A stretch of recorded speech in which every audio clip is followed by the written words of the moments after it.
share something with you that is so earth-shaking that you...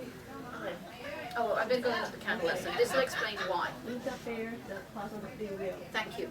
And this is what I'm going to talk about. Okay, this is a candle lesson, which I've got in quite a few other videos, but quickly, candle lesson. Who actually prays in the night? Or speaks to spirit in the night? No offense. Do you know what happens when you do that? You connect with an incredible, awesome energy, right? And it comes into you.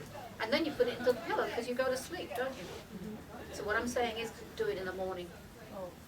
So you have it right through the day and not just for a few hours before you go to sleep. You see what I mean? And you're really having them as on your shoulder kind of thing and protecting you all day. So what I'm saying is go and get a candle and they don't care about color. Now there are rules to this, okay? Here we go. Rule 1, you're going to do something, and if you're not British, raised in London, you're going to be okay. In other words, you ask for anything anything and everything you like. Anything, all right? It's up to you what you ask for, all right? And if you restrict it, don't come crying to me because that's your problem, not mine, all right? So caveats are, if you don't ask, you don't get, okay? So that's very, very simple. And that seems a bit too simple, but it is true. If you don't ask, you don't get. Second rule, in their time, not your time. And that is the biggest thing. A lot of people say, well, why can't you just give me my money now? I know somebody very, very close to me. I said, well, I've done everything and I'm in such a desperate situation. Why can't they know I'm desperate, I want the money. I said, okay, we'll go have a tantrum. And I'll tell you what happens with a tantrum. It's okay, it's on the YouTube if you want. Okay, basically, the third one, be careful what you ask for.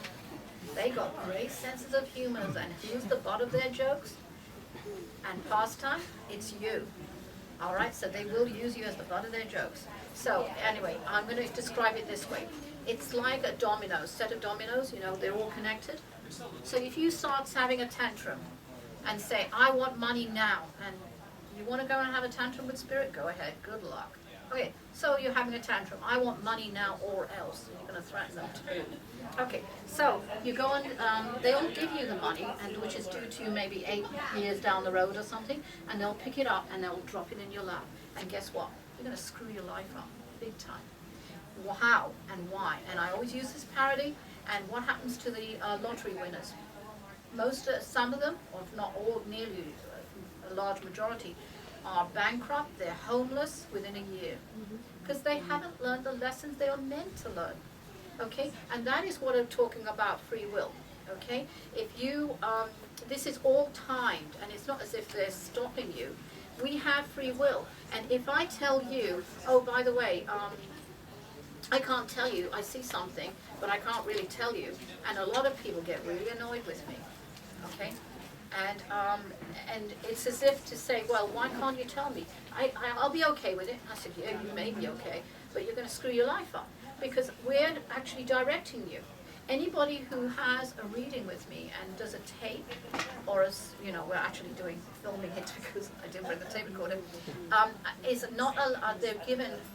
They have to do a verbal agreement that they can only listen to that tape or CD for 6 times, maybe 8.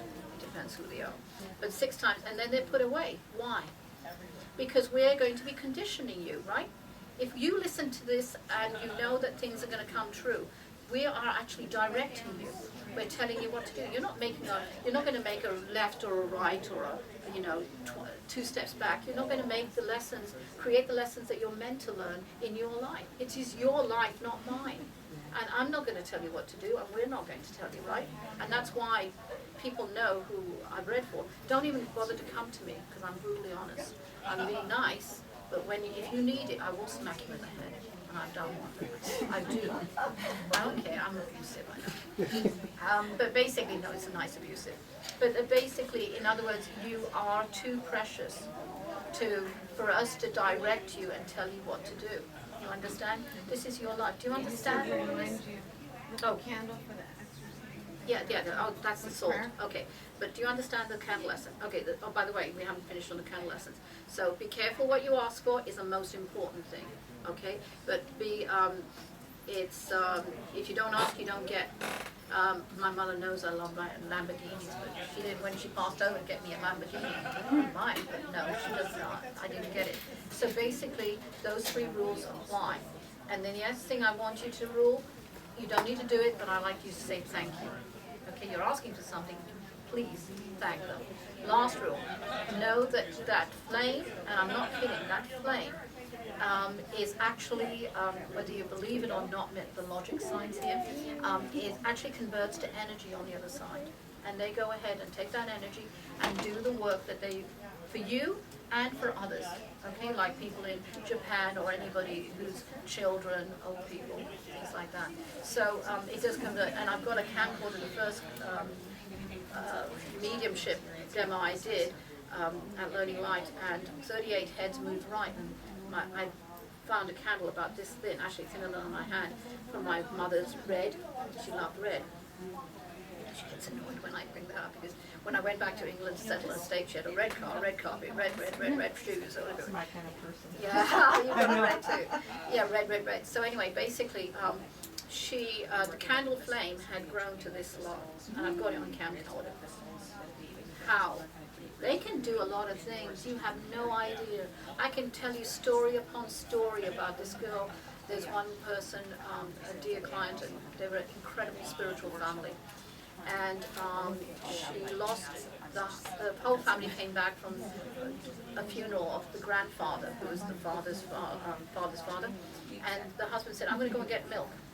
He went out for milk. He never came back. He was killed by a car. So now she's grieving for one. She's grieving her husband. She's got 3 babies. And it's a few weeks before Christmas. And she's in severe depression. She doesn't know what to do. She has no money. The kids think they're shopping for Christmas presents, and they're not. So she's talking to them, and she comes from an incredible spiritual family.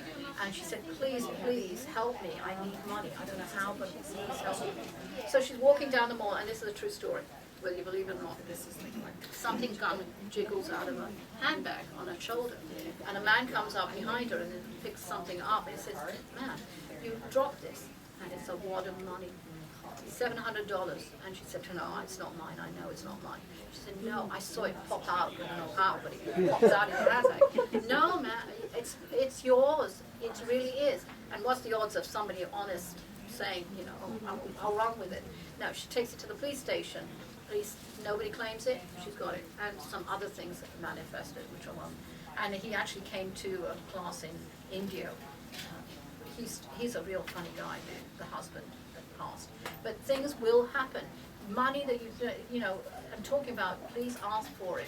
Do not feel, oh gosh, you know, I shouldn't ask for money. But if you don't ask for it, you don't get it. And they will give you money, and in the strangest and weirdest of ways, I'm telling you. If it's meant to be, it will happen. All right, Doreen? You have to ask for it. So anyway, basically that's that. Now,